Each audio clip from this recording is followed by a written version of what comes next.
प्रिय विद्यार्थियों, आज हम बीए द्वितीय वर्ष इतिहास के प्रथम प्रश्न पत्र के अंतर्गत मुगल काल में व्यापार वाणिज्य के विषय में चर्चा करेंगे।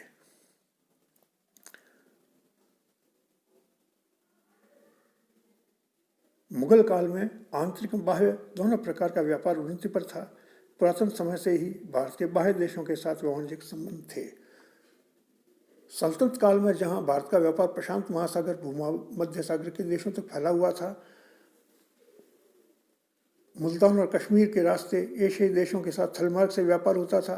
लाहौर, मुल्तान, लाहरी बंदर, कैम्बे, पटना, आगरा आदि बड़े बाजार थे जहाँ विदेशों से वस्तुएं आती थी और देश के विभिन्न भागों में भेजी जाती थी। यही क्रम मुगल काल में भी जारी रहा। अधिकतर समुद्री व्यापार अफ्रीकी व्यापारियों के हाथ में था। कुछ सीमा तक इस व्यापार पर उनका एकाधिकार था। भारत को पश्चिमी देशों के साथ मिलाने वाले दो प्रमुख सीधे समुद्री मार्ग थे, एक तो फारस की खाड़ी वाला, दूसरा लाल सागर वाला। मुगल काल में भारत में अनेक महत्वपूर्ण बंदरगाह थे जहां विश्व के विभिन्न भागों से बड़ी संख्या में व्यापारी आते थे। पश्चिमी सीमा में लहरी बंदर, गुजरात में कैम्बे, गोवा, कोचीन, पूर्वी तटीय मछलीपट्टनम, पुलिकट, नजरकटन एवं बंगाल में हुगली, सतगांव, श्रीपुरा तथा चटगांव आदि बंदरगाह उल्लेखनीय थे। अरब तथा फारस के जहाज खजूर, फल, घोड़ों, समुद्री मोतियों तथा रत्नों को लेकर भारत आते थे। उनके बदले में गुड़, चीनी, मक्खन, जैतून के फल, नारियल तथा कपड़े ले जाते थे। विविध प्रकार की धातुओं से बने बर्तन, विभिन्न प्रकार की विलास की वस्तुएं भारत से निर्यात की जाती थी। अफगानिस्तान, फारस तथा मध्य एशिया के साथ मुल्तान, कोटा तथा खैबर दर्रे के रास्ते से स्थल मार्ग व्यापार के अतिरिक्त माल कोरोमंडल समुद्री तट के रास्ते से फारस ले जाया जाता था। मुगल काल में भारतीय निर्यात की मुख्य वस्तुएं सूती कपड़ा, अनाज, तेल के बीज, ज्वार, चीनी, चावल, नील, सुगंधित पदार्थ, सुगंधित लकड़ी तथा पौधे, कर्पूर, लवंग, नारियल, विभिन्न जानवरों की खालें, गेंडे तथा चीते की खाल, चंदन की लकड़ी, अफीम, काली मिर्च तथा लहसुन थे। विदेशों में भारतीय कपास से बने कपड़ों की बड़ी मांग थी।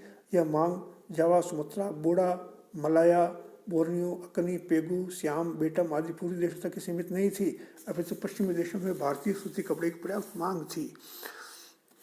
वर्थयान ने भारत भ्रमण 1503-8 ईस्वी पूर्व में लिखा है, गुजरात की कैम्बे तथा बंगाल की बंगला दो बंदरगाह समस्त फारस, तातार, तुर्की, सीरिया, बर्बरी अर्थात अफ्रीका, अरब, फेलिक्स, इथोपिया तथा भारत के समुद्रों के अनेक टापुओं को रुई तथा सिल्क के अनेक प्रकार के सामान बेचते थे। भारत में मुगल काल में सोने तथा चांदी की खानें नहीं थी, इसलिए धातुएं विदेशों से आयात की जाती थी। इन धातुओं को भारत से बाहर भेजे जाने पर रोक थी।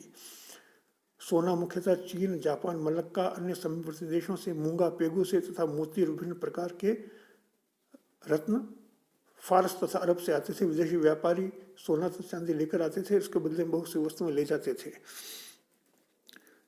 मुगल के शासन काल में स्थानीय व्यापार के अंतर्गत अभूतपूर्व प्रगति हुई। बाबर के अनुसार भारत और काबुल के बीच सफल व्यापार होता था।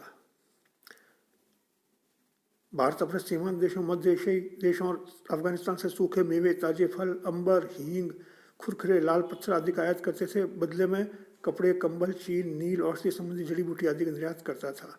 हिमालय के राज्यों तथा तिब्बत से कस्तूरी, चीनी लकड़ी, खेत चीनी, अमीरा, जेद, बढ़िया ऊन, सोना, तांबा, सीसा, तिब्बती गाय की दुम, शहद, सुहागा, मोम, ऊनी सामान तथा बाज पक्षी से लदे काफिले भारत आते थे। नेपाल से भारत को पशु तथा सींग, कस्तूरी, सुहागा, चिरायता, मजीठ, इलायची, चौरीस, महीन रोएं, बाज पक्षी तथा बालचर आते थे। बदले में तैयार वस्त्र, नमक, धातु, चीनी, मसाले आदि नेपाल को जाते थे।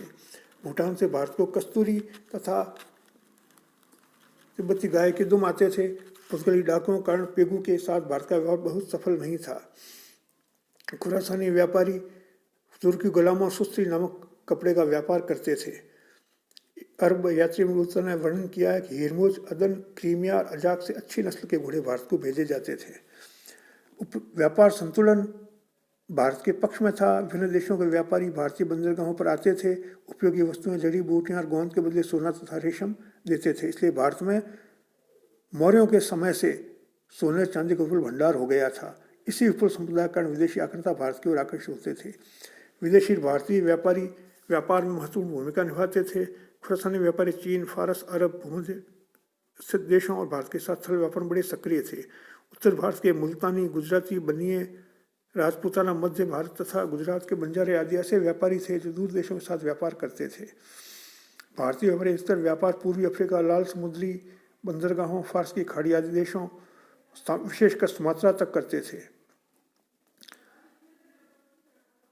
वास्को डी गामा ने जब 1498 में अंतरद्वीपीय द्वीप समूह मार्ग ज्ञात किया, इसके बाद लगभग 1 शताब्दी तक भारतीय समुद्री व्यापार पुर्तगालियों का अधिकार रहा। आंतरिक व्यापार के अंतर्गत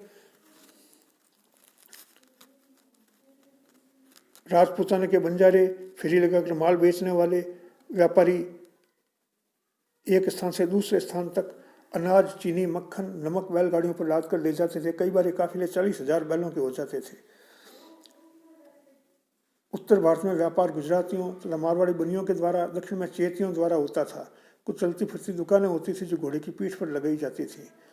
विदेशों से आने वाले मुसलमान व्यापारियों को खुरासानी कहा जाता था। देश के समस्त भागों में व्यापार करने वाले बड़े बड़े उद्योगों पर दलालों का दबदबा था। परिवहन के 2 प्रमुख साधन थे। व्यापारिक माल प्रायः सड़कों से ले जाया जाता था और यात्रियों की सुविधा के लिए स्थान स्थान पर सराय तथा विश्राम गृह बनाए जाते थे। पशुओं के लिए पेयजल की व्यवस्था की जाती थी। यात्रियों को मार्ग दिखाने की सुविधा के लिए छोटी छोटी अटारी अथवा मीनारें बनी हुई होती थी। राजपूताना के भाट भी खतरनाक सड़कों पर काफिलों का मार्गदर्शन तथा सुरक्षा करते थे। परिवहन का दूसरा साधन नदी था, जो अपेक्षाकृत सस्ता था। आगरा से मुल्तान के लिए गाड़ी भाड़ा 2 रुपये प्रति मन था, जबकि मुल्तान से सिंध का नाव भाड़ा 1.5 रुपये प्रति मन था। कश्मीर, बंगाल, सिंध तथा पंजाब में अधिकांश माल नदी के मार्ग से ले जाया जाता था। लगभग समस्त बड़ी नदियों, विशेषकर गंगा, यमुना, झेलम से पर्याप्त परिवहन होता था। राल्फ फिंच ने 1331 ईस्वी जब उसने भारत की यात्रा की थी, उसने 180 नावों के बेड़े में आगरा से बंगाल तक की यात्रा की थी। ठट्टा से लाहौर तक जाने में 6-7 सप्ताह का समय लगता था, जबकि वापसी यात्रा में केवल 18 दिन लगते थे। आंतरिक व्यापार पर अधिकारियों द्वारा स्थान स्थान पर चुंगी ली जाती थी। उनके विभिन्न नाम, तमगा व जाकेट आदि होते थे। चुंगी के अतिरिक्त समस्त बड़े बाजारों अथवा बंदरगाहों पर लगभग 2.5% शुल्क देना पड़ता था। मुगल बादशाह ने सड़कों को सुरक्षित बनाने कई उपाय किए। डाकू तथा लुटेरों को कठोर दंड देने की व्यवस्था की, फिर भी भय बना रहता था। अंतर प्रादेशिक व्यापार बंगाल, बिहार, आगरा, लाहौर तथा मुल्तान, इनके अंतर्गत अंतर प्रादेशिक व्यापार होता था। गुजरात, बीदर, सिंध, केरल, मलाबार, कोरोमंडल तथा विजयनगर भी अंतर प्रादेशिक व्यापार के प्रमुख केंद्र थे। वाणिज्य व्यापार के अन्य प्रमुख केंद्रों में अजमेर राजपूताना का प्रसिद्ध नगर था। यहाँ से मलाबार तथा अन्य स्थानों को गेहूं भेजा जाता था।